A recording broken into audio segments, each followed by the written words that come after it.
खुलुमबाय गिबियावनो गोनांथारखौ बयखौबो चेनेलाव बरना लाग्रोनाय जाबाय नोंथांमोननि थाखाय दिनै मोनसे गोनांथार भिडिअ लाबोनाय जादों आसा खालामदों नोंथांमोना बे भिडिअखौ बयबो जोबजासिम नायलांगोन होननानै आं नोंथांमोननिसिम बे भिडिअनि गेजेरजों दिनै आगस्टनि 25 तारिखनि मोनाबिलि समनि माखासे स्किमफोरनि बागै गोनांथार आपडेट खोन्थाहरनो सानदों जेरै नैबे अरुणोदय स्किमनि बागै जाय अरुणोदय स्किमनि फैसाखौ नोंथांमोना मोननोसैयानो नैबे सेप्तेम्बरनि गिबि सप्तायावनो नोंथांमोना मोननो हासिगोन माने सप्तासेनि उनावनो नोंथांमोना अरुणोदय स्किमनि 1250 फैसाखौ मोननो हासिगोनलाय दा बिनि बागैनो नोंथांमोननिसिम माखासे आपडेट खोन्थाहरनो सानदों दा बेजों लोगोसेनो नैबे रेशन कार्डनि जे नोंथांमोना माइरंजों लोगोसे दालिसिनि संख्रिखौबो नोंथांमोना मोननो थांगासिनो दङ नैबे सेप्तेम्बरनि गिबि सप्तायावनो दा बिनि बागैबो आं नोंथांमोननिसिम माखासे आपडेट खोन्थाहरनो सानदों दा बेजों लोगोसेनो फरायसाफोर नोंथांमोनाबो नैबे जिबन प्रेरणा स्किमनि फैसाखौ जा नोंथांमोना 2500 फैसा मोनगोन मासै मास दा बेखौ नोंथांमोना नैबे सेप्तेम्बरनि गिबि सप्तानिफ्रायनो मोनलांनो हासिगोनलाय दा बिनि बागैबो आं नोंथांमोननिसिम माखासे आपडेट खोन्थाहरनो सानदों दा बेजों लोगोसेनो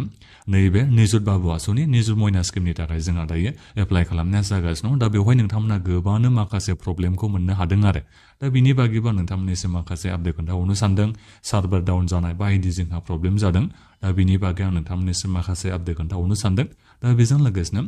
नैबे आबादारिफोर नोंथांमोननिसिम सासेयाव 1 लाख करि फैसा होनो नागिरनाय दा बिनि बागैबो आं नोंथांमोननिसिम माखासे आपडेट खोन्थाहरनो सानदों मानो होनोबा नोंथांमोना आंनिसिम गोबांनो सोंहरदों आरो जेनेबा आबादारिफोर नोंथांमोना बेखौ मिथिना मोननो लुबैदों जायफोर आबादारिफोर नोंथांमोना जेनेबा माब्ला सासेयाव 1 लाख करि फैसाखौ मोननो हागोन आसाम सरकारनिफ्राय आबादारिफोर नोंथांमोना दा बेखौ माने मिथिना मोननो लुबैदों दा बेखौनो नोंथांमोननिसिम बे भिडिअनि गेजेरजों मोजाङै खोन्थाहरफिननो नागिरबावदों देग्लाय बोसोराव खै हाजारसो मानसिफ्रा मोनगोन आरो बिनिफ्राय एलिजिबिलिटि क्राइटेरिया एबा सोरबादि नोंथांमोना मोननो हागौ मानो होनोबा जोंनि नैबे आसामावथ' जोंहा 40 लाखनिबो बांसिन आबादारिफोर दङ दा बिनि बिथोरावनो सोरबादिया मोननो हागोन 1 लाख फैसाखौ आबादारिफोर नोंथांमोना दा बिनि बागैबो नोंथांमोननिसिम माखासे आपडेट खोन्थाहरनो सानदों दा बेजों लोगोसेनो नैबे सरकारि फायखानानि फैसाखौलाय नोंथांमोना मोननो हागोन ना हाला दा बिनि बागैबो माखासे आपडेट खोन्थाहरनो सानदों दा बेजों लोगोसेनो नैबे जब कार्डनि आपडेटबो आं नोंथांमोननिसिम माखासे खोन्थाहरनो सानदों दा बेजों लोगोसेनो माखासे स्किमफोरनि बागैबो आं नोंथांमोननिसिम बे भिडिअनि गेजेरजों आपडेट खोन्थाहरनो सानदों दा बेनिखायनो बयबो नोंथांमोना बे भिडिअखौ जोबजासिम नायलांबानो जाबाय जाहाथे नोंथांमोना दिनैनि माखासे स्किमफोरनि आपडेटखौ बे भिडिअनि गेजेरजों मिथिना मोननो हायो दा बेनिफ्राय आंनि नोंथांमोननिसिम मोनसे खावलायनायबो थाग्रोबाय गिबियावनो गासिबो नोंथांमोना चेनेलखौ साबस्क्राइब खालामनानै लाग्रोलायनानै जाहाथे नोंथांमोना बेबादिनो स्किमफोरनि आपडेटखौ बे चेनेलनि गेजेरजों नोंथांमोना मोनबाय थानो हायो दा गिबियावनोथ' आं नोंथांमोननिसिम नैबे अरुणोदय स्किमनि बागैनो खोन्थाहरनो सानग्रोबाय जाय अरुणोदय स्किमनि फैसाखौ नोंथांमोना सेप्तेम्बरनि गिबि सप्तायावनो मोननो थांगासिनो दङ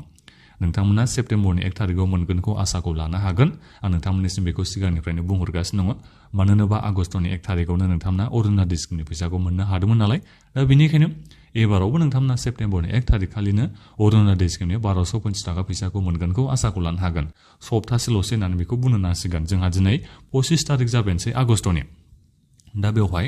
नोंथांमोना गोबाङानो मोननो हायाखै नङा होमबा नैबे 1100 फैसाखौ नोंथांमोना मोननो हानाय जायाखै दायो जोंहा अरुणोदयनि सारथि बेखौ जोंहा गासिबो माने एपइन्टमेन्ट खालामनाय जाजोबद्रायबाय होननानैबो बेखौ बुंनाया एसे गोरोन्थि जागोन उदालगुरि डिस्ट्रिक्टनियाबो जोंहा एपइन्टमेन्ट खालामबाय आरो बेजों लोगोसेनो गुबुन गुबुन डिस्ट्रिक्टनियाबो जोंहा अरुणोदयनि सारथि बिथांमोनखौ जोंहा एपइन्टमेन्ट खालामनाया जाबाय दा बेनिखायनो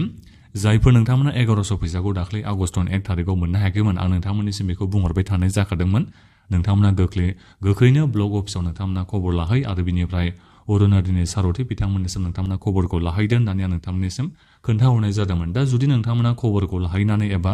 ब्लक अफिसाव थांनानै नोंथांमोना जा खामानिखौ मावनांगौ दङमोनबा एबा नोंथांमोना कमप्लेनखौ हैबायबा आरो खामानिया नोंना माने जानानै फैबायबा नोङो नैबे 1100 फैसाखौबो सेप्तेम्बरनि गिबि सप्तायाव मोननो हागोन आरो बेजों लोगोसेनो सेप्तेम्बर मासनि नैबे 1250 थाखा फैसाखौबो नोंथांमोना जयै मोननो हागोन दा बेखौ नोंथांमोना मिथिना मोननो हाबाय जानो हागौ दा बेनिखायनो जायफोर नोंथांमोना 1100 फैसाखौ दाख्लै आगस्टनि 1 तारिखआव मोननो हायाखैमोन नोंथांमोना जेबो जिंगासिनो नांला नोंथांमोना नैबे सेप्तेम्बरनि गिबि सप्तायाव 1100 फैसाजों लोगोसेनो सेप्तेम्बरनि 1250 थाखा फैसाखौबो नोंथांमोना मोनफिननो हागोन नाथायबा नोंथांमोना खामानिखौ मावनाय जानांगोन जायफोर नोंथांमोना फैसाखौ मोनासै होननानै ब्लक अफिसाव थांबाय खामानिखौ मावनानै लाहैबाय नोंथांमोनासो मोनगोन नाथायबा जायफोर नोंथांमोना फैसाखौ मोननो हायासै होननानै ओरैनो थाबाय थाबानो नोंथांमोना बेखौ मोनगोन बेबादि सानो नाङा नों जेबोखौनो खामानिखौ मावनानै लायासै जेबो नोङो कमप्लेनखौनो होयासै दा बेबादिबा नोंनि बे खामानिया जेबो जायाखै दा बेनिखायनो नोङो नैबे 1100 फैसाखौबो मोननो हानाय नङा आरो बेजों लोगोसेनो नैबे सेप्तेम्बरनि गिबि सप्तायाव जेब्ला सोगोन 1250 फैसाखौ दा बेखौबो नोंथांमोना मोननो हानाय नङा दा बेनिखायनो दाबो जोंहा सम दङ नोंथांमोना अरुणोदयनि सारथि बिथांमोनखौ लोगो हमै ब्लक अफिसाव थांनानै डिसि अफिसाव थांनानै बिनिफ्राय खामानिखौ मावनानै लाहैयो अब्लानो नोंथांमोना अरुणोदय स्किमनि फैसाखौ नैबे सेप्तेम्बर मासाव मोननो थांगासिनो दङ दा बेखौ आं नोंथांमोननिसिम खोन्थाहरनाय जाबाय दा आरोबाव मोनसे बाथ्राबावसो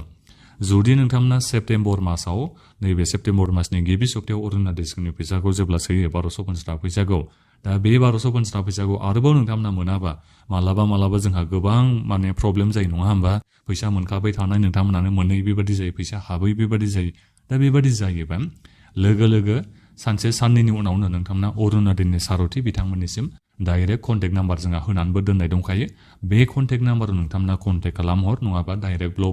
ब्लक अफिसाव नोंथांमोना थांनानै खबरखौ लाहैबानो जाबाय अब्लानो नोंथांमोना नैबे 1250 एबा 1250 थाखा फैसाखौ नोंथांमोना मोननो हागोन दा बेखौ नोंथांमोना निसय दाय मिथिना मोननो हाबाय जानो हागौ दा बेजों लोगोसेनो दा बे अरुणोदय स्किमनियानो ओरैबाव केवाइसि नोंथांमोना बेंक एकाउन्टआ होबाय थानांगौ जायो टाइम टु टाइम नङा होमबा केवाइसि गैयिनि थाखायनो केवाइसि होयिनि थाखायनो नोंथांमोननि बेंक एकाउन्टआव फैसायाबो हाबा दा बेनिखायनो ओरैबायदि जायो आरो केवाइसि नोङो होखांनाय लोगोनो नोंनि बे जेसांखिनि फैसाया माने सरकारा हरदोंमोन थाबथाना दङमोन नोंनि बे बेंक एकाउन्टआव फैसाया हाबो आरो दा बेनिखायनो केवाइसि नोंथांमोना होनांगौ जानानै दङबाबो अरुणोदयनि सारथि बिथांमोनखौ नोंथांमोना लोगो हमनो हागोन आदारा बेंक एकाउन्टजों लिंक जानाय जायनि खामानिखौ नोंथांमोना मावनो थाखायबो अरुणोदयनि सारथि बिथांमोनखौ ब्लक अफिसाव थांनानै नङाबा डिसि अफिसाव थांनानै नोंथांमोना लोगोखौ हमहैनो हागोन अरुणोदय स्किमाव माबा मोनसे गोरोन्थि जादोंबा नोंनिया कारेक्सन एबा आपडेशन नोंथांमोना खालामनांगौबा दा बेखौबो नोंथांमोना अरुणोदयनि सारथि बिथांमोननिसिम थांनानै गोख्रैनो जुदि बे साननैसोनि गेजेरावनो खामानिखौ मावनानै लाहैयोबा नैबे अरुणोदय स्किमनि 1250 थाखा फैसाखौ नोंथांमोना नैबे सेप्तेम्बरनि गिबि सप्तायाव मोननो थांगासिनो दङ दा बेखौ नोंथांमोना मिथिना मोननो हाबाय जानो हागौ दा बेजों लोगोसेनो नोंथांमोननिसिम माखासे गोजोनथाव रादाबा फैगासिनो दङ नैबे फैसा आगामि एबा एडभान्सआवनो लाखानाय दा बेखौबो नोंथांमोना एसे उनावनो मोनसिगोन आरो बेजों लोगोसेनो नोंथांमोननिसिम जोंनि नैबे आसामनि chief minister doctor Himanta Biswa Sharma बिथाङा रादायखौ होदोंमोन जे अरुणोदय स्किमनि मुलाम्फा मोनगिरि नोंथांमोननिसिम बे रादायखौ होदोंमोन जेनेबा फुजानि समाव नैबे अक्ट'बर मासाव बेनिफ्राय बैसागुनि समाव गेस सिलिन्डारखौ नोंथांमोननिसिम फ्रियाव होनो थाखाय रादायखौ होनाय जादोंमोन दा बे रादाय होनायखौ जोंनि नैबे आसाम सरकारा मावगोन ना मावा एबा डक्टर हिमन्त बिश्व शर्मा बिथाङा गाव जा रादाय होदोंमोन बेखौ मावफुंगोन ना मावफुङा दा बेखौ नोंथांमोना एसे नेनो नांसिगोन नाथायबा नोंथांमोननिसिम रादायखौ होदोंमोन आरो नैबे अक्ट'बर एबा फुजा मासआ जोंहा बे अक्ट'बराव नङा होमबा बे अक्ट'बराव गेस सिलिन्डार नोंथांमोननिसिम मोनसे फ्रियाव होगोन होननानै गेस गासैखौ फ्रियाव होगोन होननानै नोंथांमोननिसिम रादायखौ होदोंमोन बैसागुनि समाव नोंथांमोननिसिम गेस सिलिन्डार मोनसे माने फ्रियाव होगोन होननानै नोंथांमोननिसिम रादायखौ होदोंमोन सोगासे गेसखौ फ्रियाव होगोन होननानै बुंदोंमोन आरो दा बेनिखायनो साननैसो नोंथांमोना नेदो अब्ला नोंथांमोना खबरखौ मोननो हागोन नोंथांमोना गमामायैनो गेस सिलिन्डारखौ फ्रियाव मोननो हामारगोन ना हामारा नैबे फुजा सिजनाव दा बेखौबा नोंथांमोननिसिम बे भिडिअनि गेजेरजों खोन्थाहरनाय जाबाय गोबां नोंथांमोना बावबायबो जानो हागौमोन खोमा बुंनायाबो जालायलांबावलालै दा बेथ' जाहैबाय अरुणोदय स्किमनि दा बिनिफ्राय नैबे रेशन कार्डनि जै नोंथांमोना नै माइरंजों लोगोसे दालिनि संख्रिखौलाय आरोबाव नै मोननो थांलायसिगोनलाय नैबे सेप्तेम्बरनि 1 थारिखालिनो नोंथांमोना मोननो हासिगोनलाय माला मासा थांखो फात्ताखौनो नोंथांमोना निसय मोनासै खोमा नै जोंहा दिनै आगष्टनि 25 थारिख जाबायनोसै नोंथांमोना सेप्तेम्बरनि 1 थारिखालिनो नै माइरंजों लोगोसे दालिनि संख्रिखौ मोननो थांगासिनो दङ नाथायबा जों खोनानो मोननाय जादों सिनिनि दामा बारायबाय होननानै जों खोनानो मोननाय जादों दै नाथायबा नोंथांमोननि नैबे 100 थाखानिफ्राय नोंथांमोननिफ्राय 100 थाखायैनो लागोन ना एसे बारा नोंथांमोननिफ्राय लागोन फैसाखौ दा बेखौ बुंनो हाया दै नाथायबा अल अभार इन्डियायाव जों बेखौ दायो खबर मोननो हानाय जादों नैबे सिनिनि दामा एसे बारायदों होननानै दा बेनिखायनो आसाम सरकारनि सायाव बेयो दिपेन्ड जासिगोन नोंथांमोननो 100 थाखायावनो दालिनि संख्रिखौ होयो ना मायो दा जिखियानो जामानो नोंथांमोनाथ' मोनखागोन आं आरो सानदों फ्रियाव होगोन होनलायनाया बोरै दामखौ बारायनानै नोंथांमोननिफ्राय फैसा लानो आं बेखौथ' सानाखै दा जिखियानो जामानो आं नोंथांमोननिसिम बेखौबाबो ओरैनो माने आपडेटखौ खोन्थाहरनाय जाबाय आरो एफा एनै थाइफा थाइनै बारायोबा माने नोंथांमोना सारप्राइज बेबायदि जानो नांला आरो आं बेखौ नोंथांमोननिसिम खोन्थाहरनाय जाखाबाय दा बेजों लोगोसेनो नोंथांमोना नै फरायसाफोर नोंथांमोना जिबन प्रेरणा स्किमनि फैसाखौ 1250 फैसाखौ 1250 नङा 2500 फैसाखौ नै नोंथांमोना सेप्तेम्बरनि गिबि सप्तायाव मोननो थांगासिनो दङलाय दा नोंथांमोना सेप्तेम्बरनि गिबि सप्तायाव मोनगोन दिनैसिमबो डेटआ फिक्स जाथ'वाखै आं बेखौ सानदों जायखिजाया 7 थारिखनि बिथोराव नोंथांमोना मोनगोन आरो गिबि सप्ता माने सेप्तेम्बरनि 1 थारिखनिफ्राय लानानै सेप्तेम्बरनि 7 थारिखनि बिथोराव नोंथांमोना मोननो हागोन दा बेवहाय गोबांनो माखासे खोथाखौ सोंहरदों दा बिनि थाखाय आं आपडेट खोन्थाहरनो सानदों गोबां नोंथांमोना बुंहरदों आरो जे जिबन प्रेरणा स्किमनि थाखाय नोंथांमोना जा थांनाय बोसोराव एप्लाइ खालामबाय मास मोननैनि थाखाय नोंथांमोना मोनबाय नङा होमबा दा बे मास मोननैनि मोननाय नोंथांमोननि थाखायनो बे नैबे जिबन प्रेरणा स्किमनि 2500 फैसाखौ सोफिननो थाखाय नोंथांमोननिसिम थांखिखौ लानाय जाबाय। दा बेहाय गोदान एप्लाइनि खोथाया फैयाखै। गोबां फरायसाफ्रा आंनिसिम इन्स्टाग्रामाव DM खालामना सोंहरदों जोङो गोदान एप्लाइसो खालामफिननांसिगोन नामा होननानै नोंथांमोना बुंहरदों आरो। नाथायबा बेबादि नङा। नोंथांमोना खेबसे एप्लाइ खालामबाय बेनो जाबाय। नोंथांमोना बोसोरसेनि थाखाय मोनबाय आरो बिनि उनाव नोंथांमोना जिबन प्रेरणा स्किमनि जै मुलाम्फाखौ मोननो हाला आरो नोंथांमोना एप्लाइखौ खालामनो हालिया। दा बेखौ निसय दायो बुजिना मोननो हाबाय जानो हागौ। जेबो गोदान एप्लाइ खालामनांगौनि गोनांथि गैया। नाथायबा बेयो आरो बाथ्राया नोंथांमोना जायफोर आधार कार्डखौ बेंक एकाउन्टजों लिंक खालामाखैमोन नोंथांमोना दाख्लै बावै माखासे खामानिखौ मावनानै लानो नांदोंमोन। गावबागावनि कलेजाव नोंथांमोना थांनानै आधार कपिखौ साबमिट खालामहैनो नांदोंमोन। आधार कार्डखौ बेंक एकाउन्टजों नोंथांमोना लिंक खालामनानै दा बे खामानिखौ निसय जायफोर नोंथांमोनाव SMS फैनाय नोंथांमोना निसय खालामनानै लाजोबबाय जानो हागौ। दा बेबादिबा नोंथांमोना नैबे जिबन प्रेरणा स्किमनि फैसाखौ गासिबो मोनजोबनो हासिगोन। सेप्तेम्बरनि गिबि सप्तायाव आधारजों बेंक एकाउन्टआ लिंक थानायाव नोंथांमोननिसिम फैसाखौ सोना हरनाय जागोन। दा बेथ' जाहैबाय जिबन प्रेरणा स्किमनिया। आरो बेनिफ्राय गोदान एप्लाइनि बागैबो खोन्थाहरखानोसै। गोदान एप्लाइया माब्ला जागोन होननानै फरायसाफ्रा गोबां सोंहरबाय थायो जिबन प्रेरणा स्किमनिखौ देग्लाय बोसोराव जागोन ना जाया बायदि बायदि होनना नोंथांमोना सोंहरबाय थायो आरो। बेबायदि नङा दे।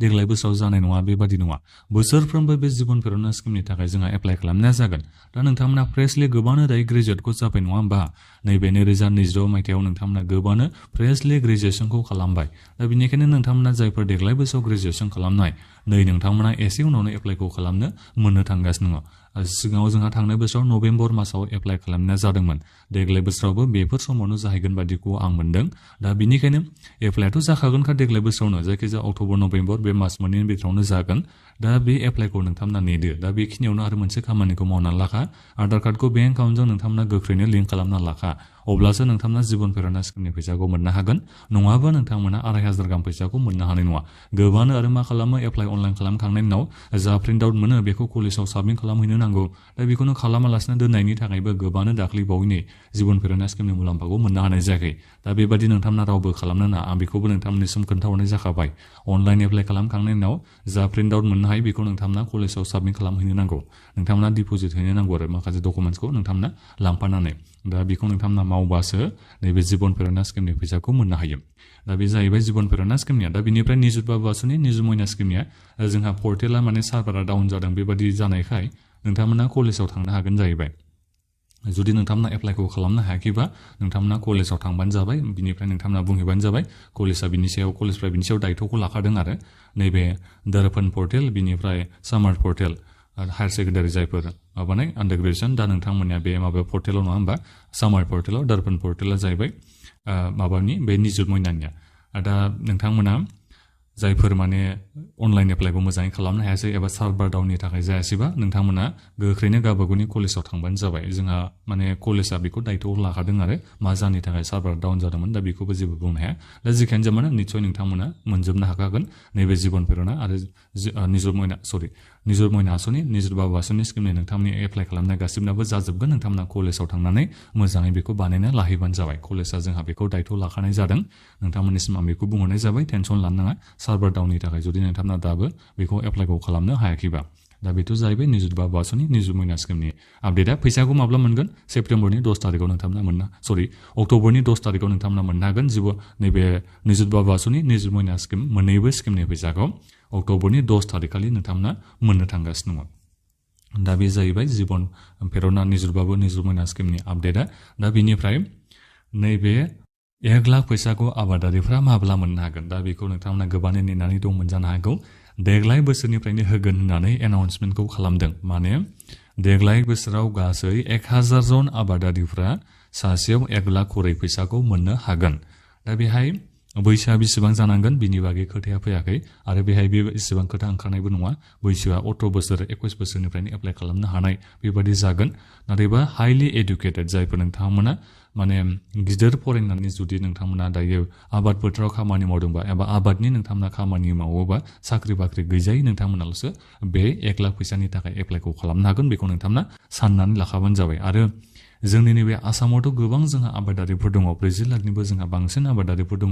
दा बिनि बिथोराव मात्र देग्लाय बोसोराव 1000 जन आबादारिफोरनो होगोना अब्ला नोंथांमोना साननानै गोबां आबादारिफ्रानो मोननो हानाय नङा ओरैबायदि माने सायख'नाय जागोन बे बासिख'नाय जागोन दा अब्लाबो एप्लाइखौथ' नोंथांमोना बयबो खालामनो मोनगोन दा आं नोंथांमोननिसिम बिनि बागै उनाव भिडिअ खालामना खोन्थाहरनाय जागोन देग्लाय बोसोरनिफ्रायनो जागोन आरो नाथायबा स्किमखौ जोंहा दिनैसिमबो अफिसियेलि लन्चखौ खालामना होनाय जायाखै लन्च खालामनाय लोगो लोगोनो जोंहा एप्लाइ खालामनाया जागोन दा बेवहाय माखासे खोथाया फैगोन आरो नोंथाङा खै बिगासो हायाव खेथिखौ मावो बिनिबो जोंहा बाथ्राया ओंखारना फैगोन दा बिनिफ्राय एनुवेलि नोंनि बे आबादनि टार्न अभारा बेसेबां जायो दा बेफोरनि सायावबो जोंहा बाथ्राया ओंखारना फैनो हागौ दा बेफोरनि बागै आं नोंथांमोननिसिम उनाव भिडिअ खालामना खोन्थाहरनाय जागोन अफिसियेलि स्किमा लन्च खालामखांनायनि उनाव गोबां नोंथांमोना आंनिसिम सोंहरबाय थानायनि थाखाय दा बेखौ आं खोन्थाहरनाय जाबाय जोंहा दायो जेबो एप्लाइ खालामनाया जाथ'वाखै आं निस्सय नोंथांमोननिसिम खोन्थाहरखागोनखा नोंथांमोना टेनसनखौल' लानांगौनि गोनांथि गैया चेनेलखौल' साबस्क्राइब खालामना लाबानो जाबाय नोंथांमोना अब्लानो मिथिना मोननो हागोन आरो नोंथांमोननि नैबे 1 लाख फैसानि एप्लाइ खालामनाया माब्ला जागोन बियो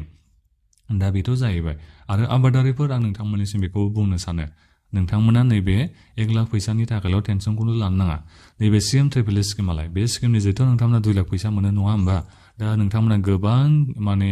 बिजनेस मावो फालांगि मावो दा नोंथांमोना गासैबो एप्लाइखौ खालामजोबनो हायो नोंनियाव जुदि फुख्रि दङबा दा नोङो फुख्रियाव ना फिसियोबा नोंथांमोननि न'खराव जुदि माने फुख्रि दङ ओमफ्राय बिनो ना फिसियोबा दा नोंथांमोनाबो एप्लाइखौ खालामनो हायो नोङो बोरमा फिसियोबा दा नोंथांमोनाबो एप्लाइखौ खालामनो हायो दा बिनिफ्राय अमा फिसियोबा बायदि बायदि नोङो मा मावो पार्लाराव जायफोर बिउटि पार्लारनि खामानि मावो बायदि रोखोमनि दा नोंथांमोना एप्लाइखौ खालामजोबनो हायो होननानै आं नोंथांमोननिसिम मैयानो भिडिअ खालामना खोन्थाहरनाय जाखादों दा बेनिखायनो बे 1 लाख फैसाथ' जेबो नंबा नैबे CM ट्रिपल स्किमनि जोहै नोंथांमोना जुदि एप्लाइ खालामोबा सासेयाव 2 लाख खरि नोंथांमोना फैसाखौ मोननो हागोन आरो देग्लाय बोसोराव गासै 50,000 मानसिफोरनो होनाय जागोन CM ट्रिपल स्किमनि जोहै आरो बेनिफ्राय फैबाय थानाय 5 बोसोराव गासै खै हाजार जन मानसिफोरनो होनाय जागोननो 10 लाख मानसिफोरनो सासेयाव 2 लाख खरि फैसा होगोन दा अब्ला नोंथांमोना सानना नायबानो जाबाय नै जायखिजाया फैबाय थानाय 5 बोसोरनि बिथोराव नोंथांमोना CM ट्रिपल स्किमनि जोहै नैबे 2 लाख फैसाखौथ' मोनखागोनखौ आसाखौ लानो हागोन आरो 10 लाख गाहाम मानसिफोरनो होगोन अब्ला नोंथांमोना सानना नायबानो जाबाय आरो गोबाङानो नोंथांमोना मोननो हागोन दा बेबो जाहैबाय आपडेटआ दा बेजों लोगोसेनो नैबे जब कार्डनि जोंहा खामानियाथ' जोंहा जाबायानोसै अनेक जोंहा खामानि जाबाय आरो गोबांनो नोंथांमोना फैसाबो मोननो हाबाय जब कार्डआव जोंहा दायो गोबां फैसाबो सोना होनाय जाबाय खामानि जायफोर नोंथांमोननियानो जादों दा नोंथांमोननिसिमनो माने जब कार्डआव फैसाखौ सोना होनाय जादों आरो दा बेखौ निस्सय नोंथांमोना खबरखौ मोननो हाखादों जानो हागौ आरो जायफोर नोंथांमोना खामानिखौ मोननो हादों निस्सय नोंथांमोना मिथिखागोन नोंथांमोना बेखौबो खोन्थाहरदो आरो बेसेबां नोंथांमोना जब कार्डआव फैसा हाबखो बेखौ खाथा खुथा माबा माबि खालामनाय हुदाबो दंलायलाङो दा बेफोरखौथ' मा बुंनो दा जेखायानो जायामानो बेसेबां नोंथांमोननियाव हाबदों खैदिननि थाखाय फैसा हाबदों खैदिन नोङो मावनांदोंमोन एबा फट' साफायनांदोंमोन बेखौबो नोंथांमोना भिडिअखौ मोक्सआव कमेन्ट खालामना खोन्थाहरबानो जाबाय जब कार्ड नोंथांमोना जब कार्ड गोनां नोंथांमोना रामजि स्किमनि जे नोंथांमोना दायो जा मुलाम्फाखौ मोननो हाबाय बियो दा बिनिफ्राय नोंथांमोना नैबे सरकारि फायखानानि फैसाखौ माब्ला मोननो हागोन खबर जेबो गैया बेखौथ' आं सिदायै बुंहरखानाय जाबाय देग्लाय बोसोरावबो नोंथांमोना मोनगोन आसा खम सरकारि फायखानानि फैसाखौ नोंथांमोना माब्ला मोनगोन बेखौ गोबांनो सोंहरबाय थायो खबर गैया देग्लाय बोसोरावबो नोंथांमोना मोनगोन आसा खमखा आं सिदा बाथ्रायै नोंथांमोननिसिम बेखौ बुंहरखानाय जाबाय आरो नोंथांमोना गाज्रि मोननो नाङा जोंहा जिअ टेकिंआनो गोबां मानसिफोरनिया जाबावनांगौ दङ आरो सिगाङाव जायफोर बिथांमोना बेनिफिसियेल लिस्टआव फैनो हाखानाय दा बिथांमोनानो फैसाखौ मोननो हाबावाखै दा बेनिखायनो जोबोद माने बोरै दुखुनांथाव बाथ्रा आरो बेयो जेनेबा आद्रा थानाय बेनिफिसियेल लिस्ट जायफोर बिथांमोना फैसाखौनो मोननो हायाखै 9,000 फैसाखौ बिथांमोना मोननो हायाखै आरो सिगाङाव जायफोर बिथांमोना 9,000 फैसाखौ मोननो हानाय बिथांमोना 3,000 फैसाखौ मोनबानांगौ दङ दा बिथांमोननिसिमबो सोरनिखौबा सोना होबाय सोरनियाबा दङ बायदि जारला जाना दं आरो दा बेनिखायनो आसा खम दै देग्लायबो नोंथांमोना नैबे सरकारि फायखानानि फैसाखौ मोनगोन ना नाथायबा बे आरो अनलाइन एप्लाइ खालामनायाथ' जोंहा सोलिगासिनो दङ अनलाइन एप्लाइ खालामनाया जोंहा बन्द' जानानै थायाखै आं बेखौ सानदों आरो एसेबां माने सोथारनाय नङाबो होननानै आं बेखौ दा बुंनो थाङा नोंथांमोना माने सान्सआ खम आरो देग्लाय बोसोराव मोनगोन ना नाथायबा मोनगोन आरो इयुनाव माब्ला मोनगोन बेसो आरो बाथ्राया जेबो खबर गैया दा बेखिनिखौ आं नोंथांमोननिसिम बे भिडिअनि गेजेरजों खोन्थाहरनाय जाबाय दा बेखिनियावनो नोंथांमोना दानिया माबाफोर सोंनांगौ दङबा भिडिअखौ मोजाङाव कमेन्ट खालामनानै सोंहरदो आरो बे भिडिअखौ नोंथांमोना बयनोबो शेयार खालामना होदो जाहाथे माने गोबां मानसिफ्रानो नैबे माखासे स्किमफोरनि आपडेटखौ बे भिडिअनि गेजेरजों मिथिना मोननो हायो दा बेखिनियानोमोन गोजोन्थों